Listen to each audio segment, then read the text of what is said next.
tema legal, cuando uno lo empieza a trazar, va junto de la mano con el aspecto productivo que yo quiero hacer, ¿ya?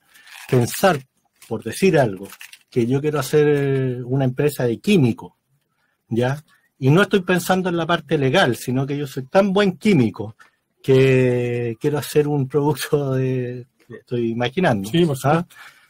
Y me olvido de la parte legal, es un negocio que está destinado al fracaso. O sea, ni siquiera antes de partir podríamos tener alguna posibilidad de tener viabilidad, porque es una empresa que se encuentra especialmente regulada, tiene normativa medioambiental, tiene normativa de protección, tiene normativa del consumidor, etcétera, del producto químico, etcétera. Me fui a un tema bien específico, pero quiero ejemplificar con esto que van absolutamente de la mano.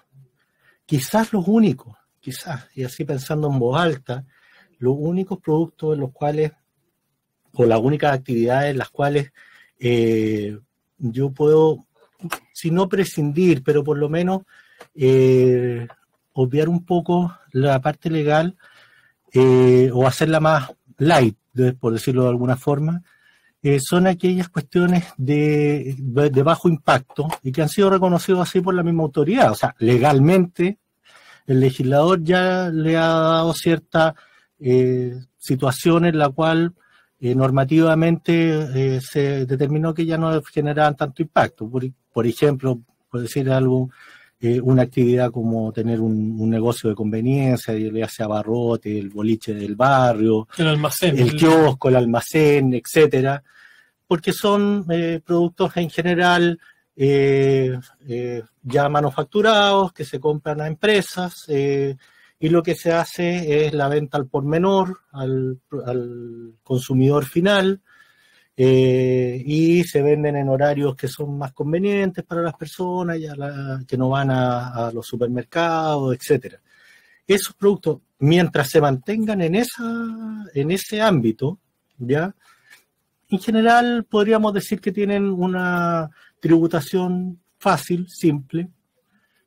Podríamos que se pueden acoger a tributación simplificada, ¿cierto? Exactamente, tienen un régimen especial de tributación, pero eso por eso le digo, a nivel normativo. Ya ellos se pueden acoger a un régimen simplificado de tributación. Además, por lo general cuentan con pocas personas dependientes para trabajar, o uno o dos dependientes, no más que eso, lo cual hace que se simplifique la normativa laboral. No es lo mismo trabajar con 50 personas que trabajar con una, evidentemente. Y respecto de los productos mismos, bueno, muchos de ellos ya vienen con resoluciones del SESMA, con resoluciones de salud, etcétera, entonces está permitido venderlo. Pero a la vez, como estoy explicando esto, basta decir que, por ejemplo, yo quiero hacer el mismo negocio, exactamente lo mismo, me está yendo bien y digo, bueno, me gustaría aquí ponerle pancito caliente, ya el asunto cambió.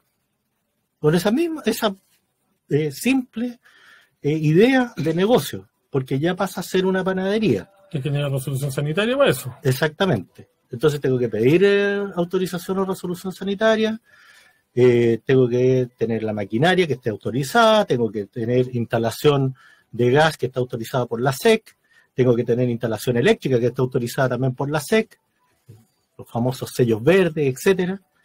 ¿Ya? Ahora, aquí hay un tema que nos pregunta un auditor y nos dice, ¿qué nos recomienda el abogado?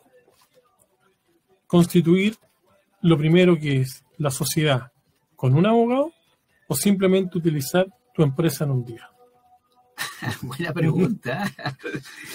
¿Qué dice el abogado? A ver, mi experiencia, antes que contesten ustedes que son los expertos, mi experiencia dice que la empresa en un día tiene menos peso en un banco. ¿O no es así? Así es. Bueno, de hecho, hubo una polémica hace poco bien fuerte. Un señor de apellido Krause, no sé si te enteraste, Felipe, salió estos días, de hecho yo lo compartí con mi equipo de colaboradores, que estaba alegando porque colaboró en la constitución de una sociedad a través de tu empresa en un día, y luego cuando van a descargar certificados de la empresa en un día, se encuentran con que, la estoy buscando acá la información, te la voy a compartir, se encuentra con que se habían modificado una serie de acuerdos del pacto societario, y yo no del tenía documento, y en definitiva el estatuto de la asociación y los acuerdos no eran los que ellos habían pactado, y cuando le avisan al Ministerio de Economía y consultan qué es lo que está pasando, porque el Ministerio de Economía viene siendo el que da el fedatario de esta situación, porque todos estos acuerdos se hacen a través de este sistema electrónico de impresión de un día, resulta que le dicen desde el Ministerio de Economía que habían hecho algunos cambios en los pactos sociales porque los bancos precisamente les habían pedido al Ministerio que ciertos acuerdos que estaban tomando los socios de estas empresas no les convenían, no les interesaban, así que tenían que cambiarse los estatutos a como decían los bancos. O sea, en realidad es una cuestión impresionante. No sé, Felipe, que conocías el caso, ¿no? No, primera vez que te lo voy a compartir de ahí, porque estoy buscando aquí en mi teléfono que lo compartí estos días con mis colaboradores. ¿Qué recomiendas tú, Felipe?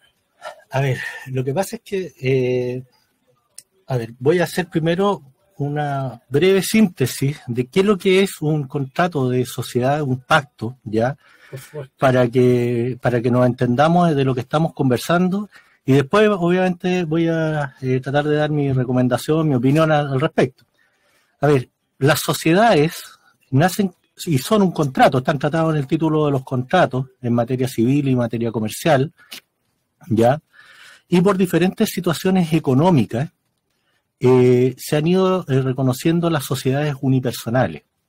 En principio fue la llamadas empresas individuales de responsabilidad limitada, que son empresas mínimas, EIRL, las famosas EIRL, que son chiquititas. Y después están las famosas SPA, ¿ya? Sociedades por acciones, que están de moda, es la sociedad por excelencia que se está ocupando hoy, ¿ya? Y tienen un tratamiento que jurídicamente es bien complejo, porque decir, bueno, esto es una sociedad, pero esto es un contrato, es un acuerdo de voluntades. Esa es la definición de contrato. Entonces, si soy yo solo, ¿qué acuerdo de voluntades puedo tener con quién? Yo conmigo. ¿La SPA puede ser una sola persona? Una sola persona. Que tiene el 100% de la acción. Así nomás. ¿Ya? O sea, yo constituyo una SPA hoy día, ya tengo el 100% de las acciones y mañana me pongo a vender acciones. Si hay interesado. Claro. ¿Y cuál es la ventaja por sobre la IRL, Felipe?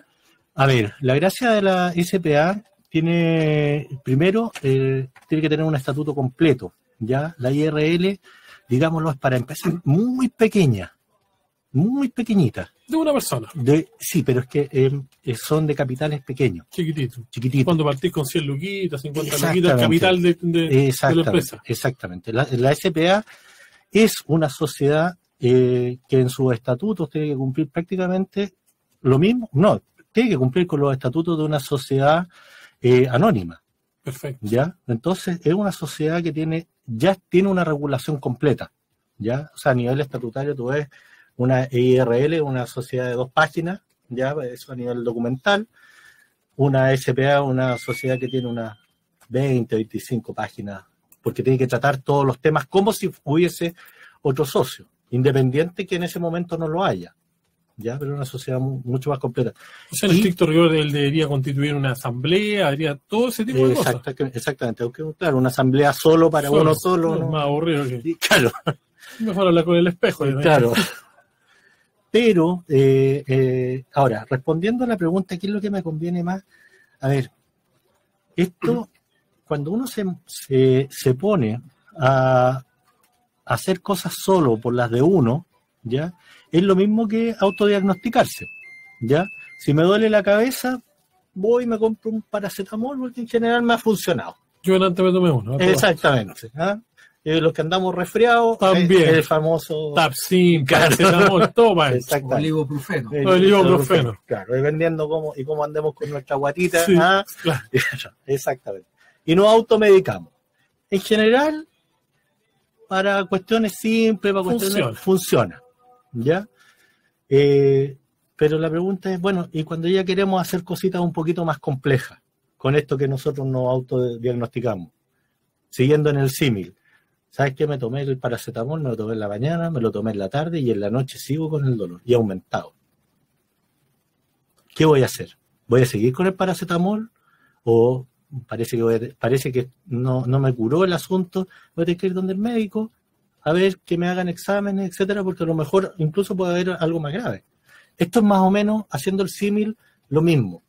Si yo voy a ocupar estas sociedades, por ejemplo, para negocios pequeñitos, insisto, el kiosco, ya, insisto, los abarrotes que tienen una ley especial, claro, el almacén, en el cual lo voy a atender yo en mi casa y no voy a hacer una cafetería chiquitita. Y ojo, ya, o sea, la cafetería, si yo estoy vendiendo productos envasados, no es problema, pero me pongo a preparar alguna cosita pan y con palta y ya estáis listo. Y ya que tener elaboración de alimentos. Exactamente. Entonces, por eso, o sea, si yo voy a estar vendiendo eso, voy a tener un kiosco hoy día, ya cada vez van desapareciendo, pero de revistas, diarios, etcétera, puedo hacerlo, no me va a generar problemas. Pero si yo pretendo que esta sociedad me sirva para diferentes aspectos, tanto simples como complejos, y desde el punto de vista financiero, ya que son los cruciales cuando una sociedad parte, digámoslo en buen chileno, ir a buscar plata, sí, ya, francamente, ningún banco me va a tomar muy en serio si yo tengo una sociedad, en estas sociedades en un día, hecha por mí mismo. Que todo esto son plantillas. Son plantillas del Ministerio de Economía. Y hay cosas que de repente uno no entiende nada. Así nomás. Uno puede trabajar en negocios hace muchos años y de repente te ponía a leer y no entendí nada. Así es. O también te equivocáis y tenéis que hacer la empresa en un día, como en 7 días, porque te demoráis caleta. Porque te vais cometiendo errores y resulta que pasa que vais a firmar la escritura y te dicen, no, está mala, no puedes hacerla de nuevo. Bueno, si es que te dicen que está mala. No sé, a mí me pasó. Porque a veces ni siquiera te dicen. Me pasó y menos mal que me pasó. Porque, claro, menos mal que te dijeron. No, menos mal que me pasó porque la verdad no quería esos socios finalmente. Ya. O sea, yo creo que Dios me puso a la señora de la notaría para que no firmara con ellos. Claro, porque eso pasa mucho, que a veces se acusa a los notarios de no cumplir un rol ahí supervisor respecto de los contenidos de los acuerdos. Fueron súper responsables y cuando se dieron cuenta que yo había cometido un error en la Constitución, en términos de que algo no estaba funcionando, me dijeron, no puedes firmar. Te salvaron. No, y me salvaron 4 veces. Con la misma cuestión al final no firmé. ¿Qué por qué fuerte? Entonces, eso de verdad que es súper importante. Vamos a la pausa y seguimos con la Constitución de las sociedades. ¿De qué convenía más? ¿O la empresa en un día? ¿O simplemente constituirle con un abogado que definitivamente no se debería equivocar? Bueno, ese es otro tema. Ese otro... Eso ahí ya estamos... No, y cuál de los dos tiene más peso también, peso legal, peso en los bancos, peso en impuestos internos. Quizás hay una pura cosa que yo podría decir que tiene algo positivo, es cuando a uno en todos lados le piden que la vigencia, que el certificado de representante legal, y lo podéis sacar electrónicamente al tiro en el momento. Efectivamente. Sí. Eso es una fortaleza, sí. O sea, mire, pero tiene muchas debilidades también. El error fue permitir que las personas constituyeran por sí solos estas sociedades. Yo creo que ahí está el error, porque las personas no entienden los contenidos legales y toda esa parafernalia. Pero que esto se haga electrónicamente, con la rapidez que eso significa, las facilidades, tanto para después, por ejemplo, descargar los estatutos, los certificados, todo este tema de la firma electrónica avanzada, tomando, por supuesto, las precauciones del caso en materia de seguridad de las transacciones, eso a mí me parece que es espectacular y hay que seguir avanzando en eso. Pero la verdad es que cuando se trata de constituir cualquier organización, ni siquiera una empresa, o una asociación de consumidores, una junta de vecinos, yo he visto a veces gente que se complica un montón por constituir una simple junta de vecinos, es conveniente tomar asesoría especializada. Sí. Ahora bien, el tema de los certificados en realidad guarda más bien relación con el hecho de que esto se inscribe en el conservador de comercio, ¿ya? Por lo tanto, pedir un certificado, si el conservador de comercio tuviera un sistema en el cual lo da en el día o en el momento, sería fantástico. Claro. Es que ya está ocurriendo, las nuevas sociedades Sí, están pero se demoran como 48 a 72 horas. Depende, si son actuales, yo sabía que en el día, las nuevas, las modernas, las que tienen firma ¿Y aquí en Rancagua también? No sé, en Santiago me consta. No, pero aquí en Rancagua todavía se demoran como 3-4 días. Pero eso es un tema ya más administrativo, digamos. Casi la persona del conservador, que es el conservador de bienes raíces. Pero es esperable también que eso con el paso de los días, semanas, se vaya cada vez acortando más. O sea, me consta que hay, por ejemplo, una página web que se llama así, notarios digitales, creo que se llama. Una página web que están armando ahí con el conservador de bienes raíces para que todos los notarios que tienen, por ejemplo, posibilidades de funcionar electrónicamente lo puedan hacer. O sea, yo creo que es cuestión de tiempo nomás que toda esta documentación de los conservadores, los registros de comercio, esté en línea en forma permanente. Entonces, eso naturalmente que es una facilidad. Ahora, lo otro, creo que nunca se va a acabar la necesidad de tener asesores legales para modificaciones, para constituciones, modificaciones y un montón de otros trámites que son delicados. Sobre todo cuando hay dificultades en los negocios.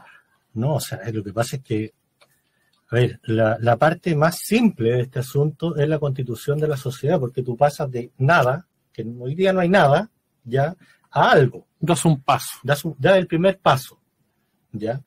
Pero, sí, y ojalá que esa empresa creciera, esa empresa se desarrollara, prospere y le vaya bien, prospere y le vaya excelente, y todas las bendiciones y besos y abrazos, etcétera, porque imaginemos que alguien se fija en esa empresa, entonces quiere comprarla, quiere hacer un aporte de capital, el mismo empresario que partió quiere transformarla, quiere fusionarla, quiere hacer otras figuras jurídicas, está lleno de figuras jurídicas para las diferentes fines que tenga. O sea, por decir algo, pienso en esa empresa de calzado que partieron siendo empresas manufactureras, y tristemente tenemos que decirlo, partieron siendo empresas manufactureras, después pasaron a ser empresas manufactureras y vendedoras. Comercializadoras, exactamente, esa es la palabra, comercializadoras. Y hoy día son empresas importadoras. O sea, se dedican a comprar y vender, ¿no? Exactamente, y de China. Y que a la larga les facilita la vida. Exactamente. Entonces, todo eso tú lo puedes hacer con tus sociedades, ¿ya? Y con la misma sociedad la puedes ir haciendo. Ahora, normalmente, por temas administrativos, tú vas creando múltiples sociedades, ¿ya? Ahora, piensa tú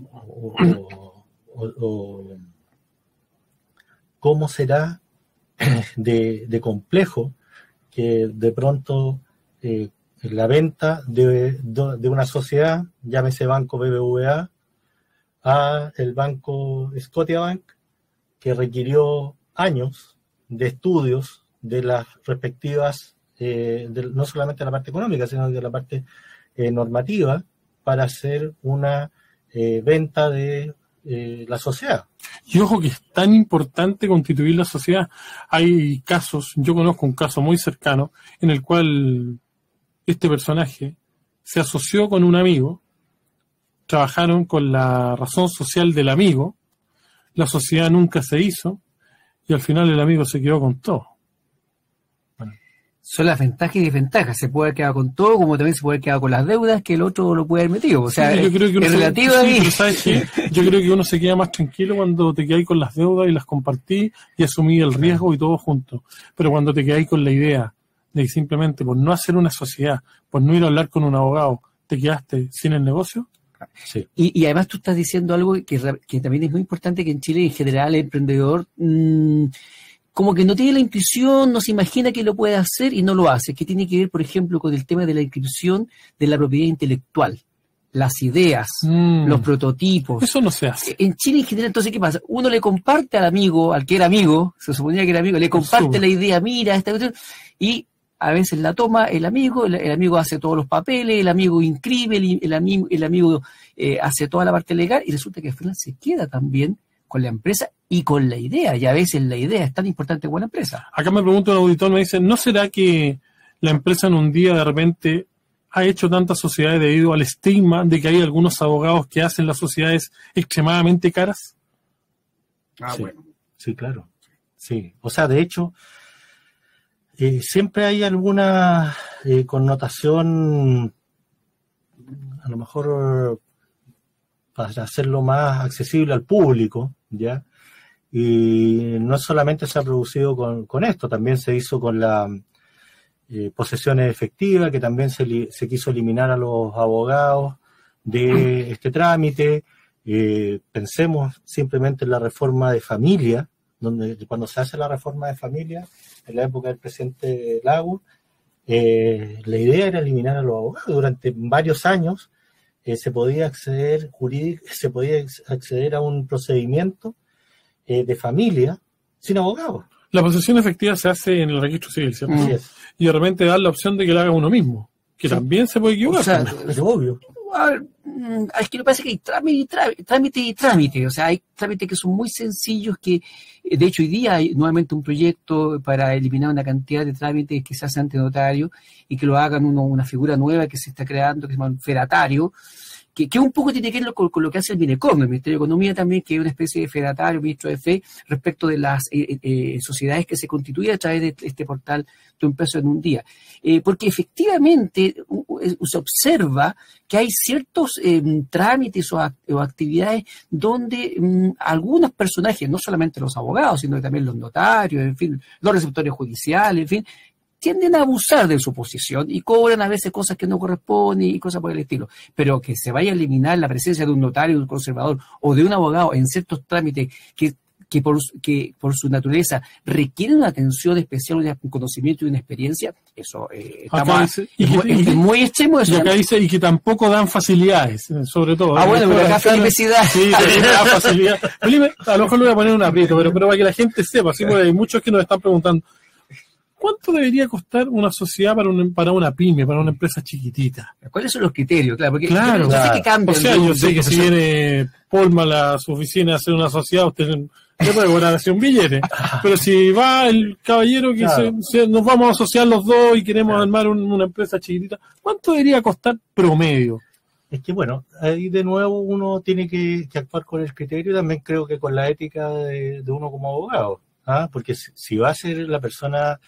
que insisto, en el tema del kiosco, etcétera, que la puede hacer directamente, que incluso no es necesario que sea sociedad o en el mejor de los casos que sea una EIRL, la verdad es que no tiene mucho sentido y además la proyección de su sociedad puede ser que no, uno va a decir, bueno, un kiosco, es difícil proyectar eso como negocio. Sí, claro, que sea tu cliente para el futuro, digamos. No, claro, y que esa misma sociedad, esa misma empresa, uno puede decir, mira, ¿sabes qué? En 5 años más yo creo que la persona del kiosco va a estar, no sé, voy a inventar, vendiendo tal cosa. O va a tener 6 kioscos. O va a tener, claro.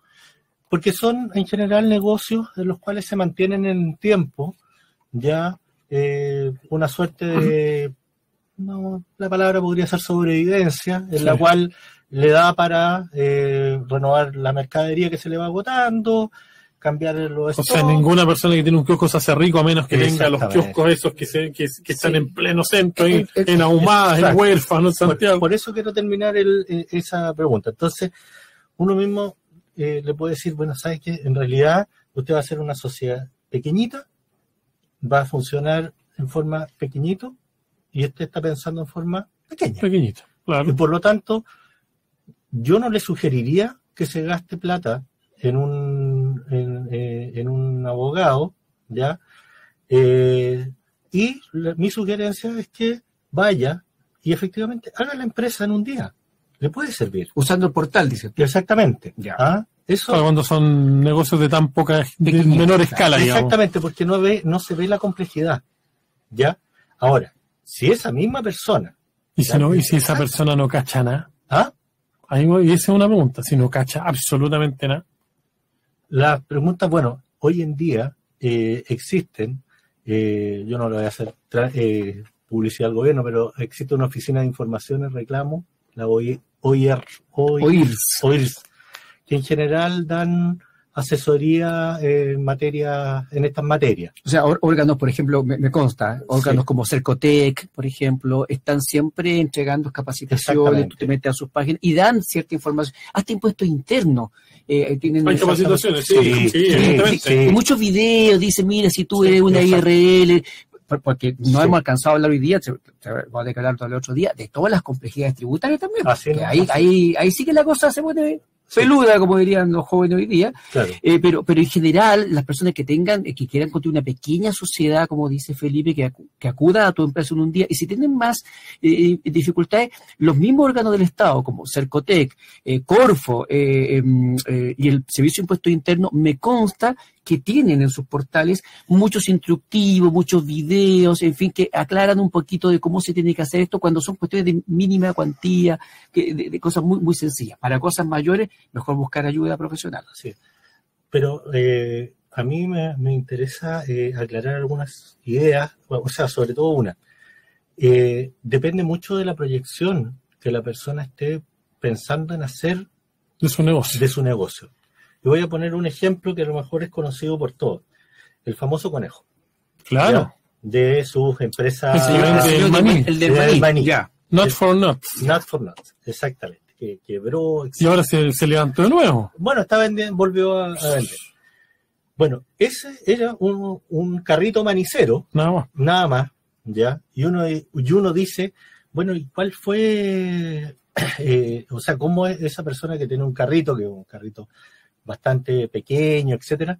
Oiga, ese empezó así, pero empezó a proyectarse y él empezó a franquiciar. Pero, como no supo hacerlo, ¿ya? Porque él no sabía franquiciar, entonces, ¿qué es lo que hizo? Él contrató gente, ¿ya?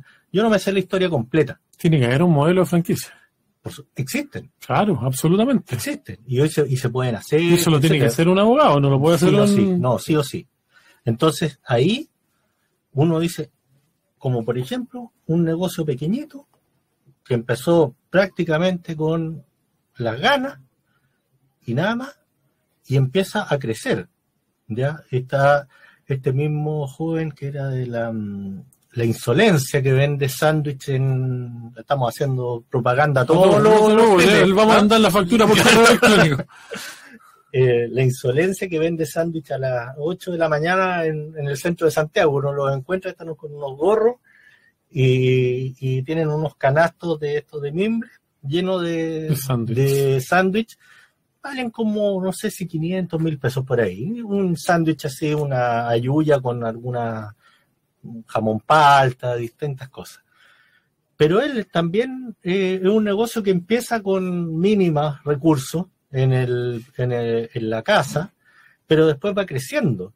Y al ir creciendo, ya, al ir teniendo gente, yo no sé si él tiene gente contratada o tiene gente en el cual tiene una suerte de franquicia, si estará bien hecho. Aumenta la complejidad. O sea, claro, por evidente. Y aquí es importante aclararle un poquito, Felipe, si le podemos dar a los auditores algún concepto básico de franquicia, porque hay gente que está con franquicia para acá, franquicia para allá, pero ¿qué es una franquicia? ¿Podríamos dar una definición sencilla de lo que es una franquicia y hacer la diferencia de cuando uno tiene gente contratada, por ejemplo? Claro, a ver, definición sencilla de franquicia en este momento no recuerdo. Pero quiero decirlo, que básicamente es un contrato por el cual a una persona se obliga a ocupar y a desarrollar un negocio en base a un cierto know-how, es decir, una forma de hacer las cosas, los parámetros, conocimientos, ocupando técnicas, ya, ocupando maquinaria y ocupando productos. Y mi marca. Y la marca, evidentemente, que yo, como franquiciante, ya, le doy... El que otorga la franquicia. El que otorga la franquicia. Así es. Le doy a la persona y el franquiciado paga por este contrato. Entonces, por utilizar todo eso. Por utilizar todo esto. Entonces, la gracia es que todo el desarrollo del negocio, ya, todo el estudio que se hizo, la parte del riesgo, básicamente ya se corrió. Entonces yo ya sé cómo es este negocio. Ya es una marca. Ya es una marca y ya cuando alguien dice voy a comprar tal producto, ya sea lo que va. Por ejemplo, se paga un royalty, digamos. Claro, en el fondo eso. Sí. Por ejemplo, grandes franquicias mundiales. McDonald's. Claro, ellos te pasan la marca, te establecen todos los parámetros y tú les tienes que pagar en un establecido que está dentro del contrato. O sea, el señor que atiende el McDonald's de acá de Rancagua no es un gringo que se vino de Estados Unidos. Es un rancagüino. Es un rancagüino, es un chileno. Y ojo, que esa franquicia en su momento estuvo quebrada acá. Bueno, además, es otra historia. Pero lo concreto es que es como el señor de la Copes que dice. Y hoy día funciona 24 horas y 24/7. Pero lo que usted decía es súper cierto.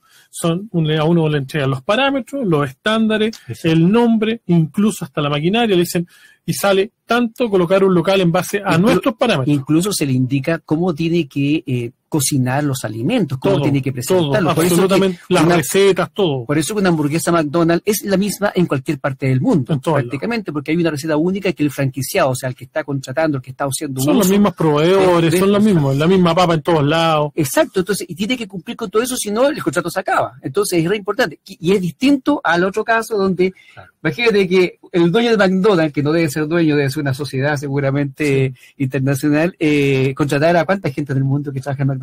Sería locura, imposible, ¿cierto? Claro, exactamente. O sea, porque la otra posibilidad, a ver, para que la gente lo entienda, es el Jumbo, ¿ya? Es dueña, ¿ya? Aunque ocupan sociedades distintas. Buen ejemplo del Jumbo. Pero el Jumbo básicamente contrata personas o el líder, empresa, lo importante es que son empresas que son las dueñas de sus respectivos locales. Así es. Ya, ellas arriesgan su patrimonio. McDonald's Estados Unidos no arriesga nada de su patrimonio. No, porque franquicia. Cero. ¿Ya? Entonces, los empleados son los empleados en el caso de Walmart y Líder, son los empleados de ellos. De hecho, cada día tienen menos locales propios, las franquicias de comida. Ya sea McDonald's, Burger King, Doggies, que es una franquicia chilena, tienen cada día menos locales propios. No tienen. No, pero McDonald's todavía le quedan algunos. O sea, Doggies también tiene algunos locales propios. Lo más probable es que estén eliminando los locales propios por la franquicia, indudablemente. Simplemente hoy día están franquiciando todo.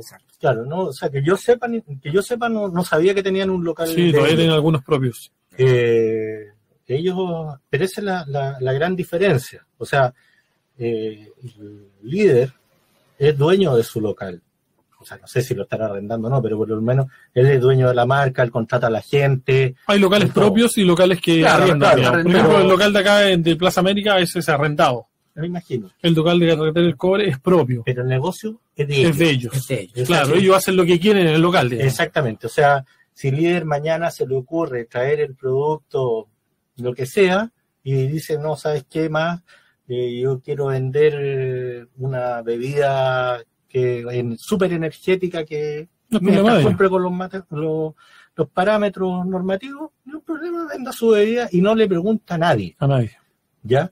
En cambio, si el dueño de McDonald's, del local McDonald's de acá de Rancagua, quiere vender, quiero vender la bebida tanto. O el Chocopanda. O poner una hamburguesa chacarera. No puede.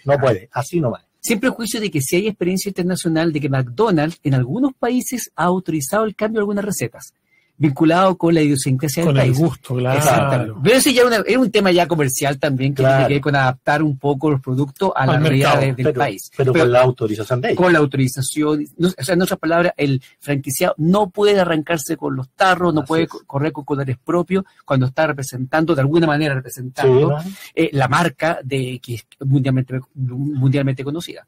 O sea, McDonald's nunca va a vender un choripán. No. Eso, así de simple. Pero ¿sabe qué? Hubo un tiempo que sí vendieron completos. Sí, me imagino. Ahora vaya a saber cómo lo hicieron. Yo trabajé en Doggies. ¿También incumpliendo el contrato? No, en la época del 2000. ¿Ya? Y hubo un experimento en que McDonald's en los patios de comida estaba vendiendo hot dogs. Ya. Que a nosotros nos metió mucha bulla en ese momento cuando yo trabajé en Doggies. Claro. Y medio vendiendo completo. ¿Qué pasa? Siguió siendo número uno en los patios de comida, pero sí, en cierto modo ellos han experimentado algunas cosas con recetas criollas, digamos. En Bolivia les fue muy mal con sus productos tradicionales. Tuvieron que cambiar todo. De hecho, creo que en Bolivia fracasaron. No sé si el día McDonald's está en Bolivia. Pues esta Coca-Cola fracasó en Perú, digamos. Recuerden que la Inca Cola es la primera bebida en el mundo que le gana a Coca-Cola. Sí. Y la única manera de competir fue compremos Inca Cola. Exacto. Hoy en día Inca Cola es de Andina. Andina Perú, Andina Chile. Que es otra estrategia que tienen las grandes marcas justamente para luchar contra la competencia en los países donde llegan, ¿no? Para el que está pensando armar un negocio, Felipe, finalmente, ¿qué le recomienda a usted? Asesórese legalmente, ¿no? ¿Desde qué punto de vista? Porque no, legalmente, hablemos legalmente. Legalmente, bueno, sí, o sea, definitivamente si su negocio tiene proyección, si su negocio tiene, usted está pensando que a lo mejor hoy no tiene un gran capital, pero que mañana sí lo va a tener, o que puede lograrlo, si está pensando en una idea, ya que la tiene usted y no la tiene nadie más, o si necesita buscar financiamiento más allá de los canales regulares, o los canales regulares no le van a servir, porque, digamos, las cosas como son. Los bancos, en realidad, prestan a los emprendedores cantidades de dinero que muchas veces son irrisorias. No sirven de nada. Exactamente, y encalillados. Si es que te prestan. ¿Y cuándo prestan? Claro. ¿Y cuándo prestan? Entonces, muchas veces uno tiene que buscar de manera creativa los recursos con gente que quiera invertir en el negocio, etcétera. Si usted está pensando en todo eso, olvídese de la sociedad en un día, olvídese de ese tema. Tiene que buscar asesoría jurídica sí o sí, ¿ya? Tiene que pensar en que se va a meter a un mundo que desde el punto de vista legal es complejo, es muy complejo muchas veces, ¿ya? Así es. Incluso a nosotros los abogados esto es una especialidad, es derecho comercial, e incluso hay algunos que son especialistas dentro del derecho comercial en ciertos tipos de sociedades, ¿ya? O sea, como diríamos prácticamente una subespecialidad, ¿ya? Y tiene que pensar también en todos los temas que van aledaños al mismo, es decir, el tema tributario, el tema medioambiental, el tema laboral, y el tema contractual propiamente tal, ¿ya? Entonces, todas esas circunstancias que no son propiamente del negocio, ¿ya? Sino que son cuestiones que van alrededor del mismo. Que no tienen que ver con la operación, digamos. Exactamente. Esas son cuestiones que hoy en día hay que recurrir a asesoría jurídica, asesoría legal, para poder tener la tranquilidad de estar funcionando relativamente bien. Y tranquilo. Sí, hay una historia, no sé si tenemos 2 minutos. Por supuesto. Me la voy a tomar porque quería contársela, pero una pequeña historia. La historia no es tan pequeña, pero voy a tratar de hacerla lo más corta posible. Yo conocí una persona hace muchos años atrás que hizo un emprendimiento de berries. ¿Ya? Hizo un emprendimiento. Trabajó él muchos años en una empresa de berries y después se independizó, y era tal su conocimiento que tenía de los aspectos de los berries que producía berries, hacía viveros, compraba campo, hacía 20 negocios con los berries, exportaba, etcétera, etcétera.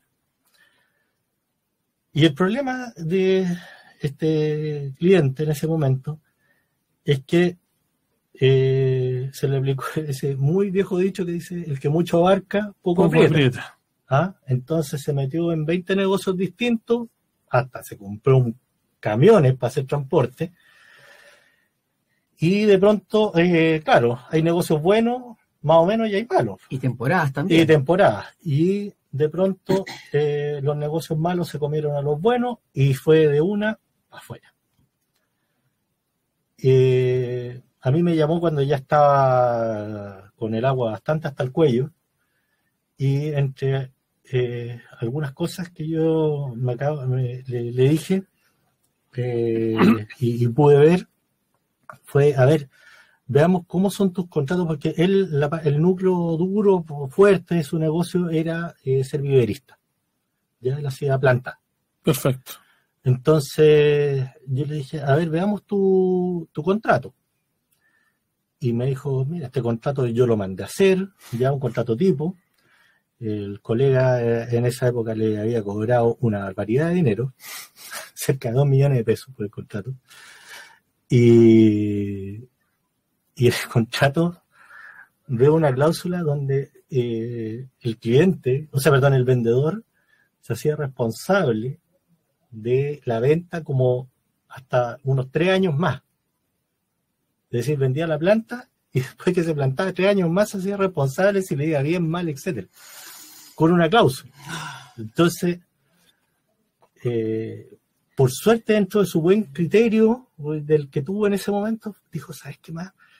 Parece que este contrato me lo voy a guardar, no lo voy a ocupar, porque me da mala espina. Lo encontró extraño y no lo ocupó. Entonces, y me lo mostró, yo le dije, mira, sabes que realmente agradece, porque si tenéis problemas con este contrato, o sea, sin este contrato, imagínate los que hubieses tenido con este contrato. Entonces, modificó el contrato y, todo esto, hacía las entregas sin ningún contrato. Entonces, vendía nomás. Claro, por decirlo de alguna manera, porque en realidad muchas veces entregó las plantas y no se las pagaron porque no había ninguna contratación. Y no tenía cómo cobrar. ¿Cómo? Entonces más bien regalaba. ¿Ya? Bueno, era parte de los problemas que se detectaron. Entonces la moraleja de esta historia fue, en definitiva, cuidado con la parte legal cuando uno ya se empieza a meter en temas más complejos. Sí, un mercado más grande. Exactamente. Una empresa puede ganar, pero también puede perder. Y mucho. En base a un contrato. Es trascendente. Es absolutamente trascendente. No es un tema banal. De repente puede ser que el producto que yo esté haciendo no sea ninguna maravilla. ¿Ya?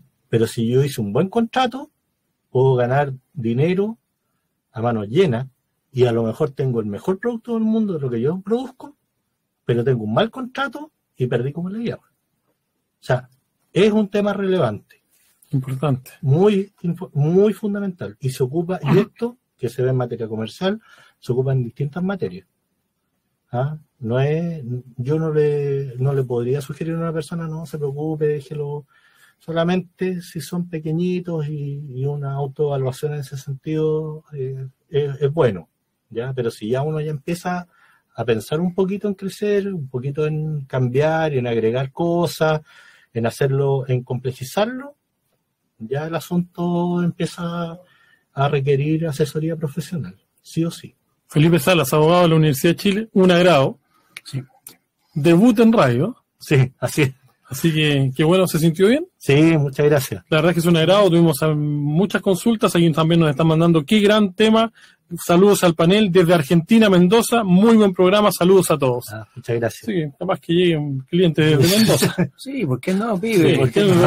Así que, oye, si tienen cualquier duda, pueden llamar a Felipe o al WhatsApp, más 569-775-52-164, más 569-795-52-164. Bueno, y lo esperamos el próximo día martes a las 17:30 aquí en la 99.5. Muchas gracias, saludos, que estén muy bien. Pausa y volvemos, porque hoy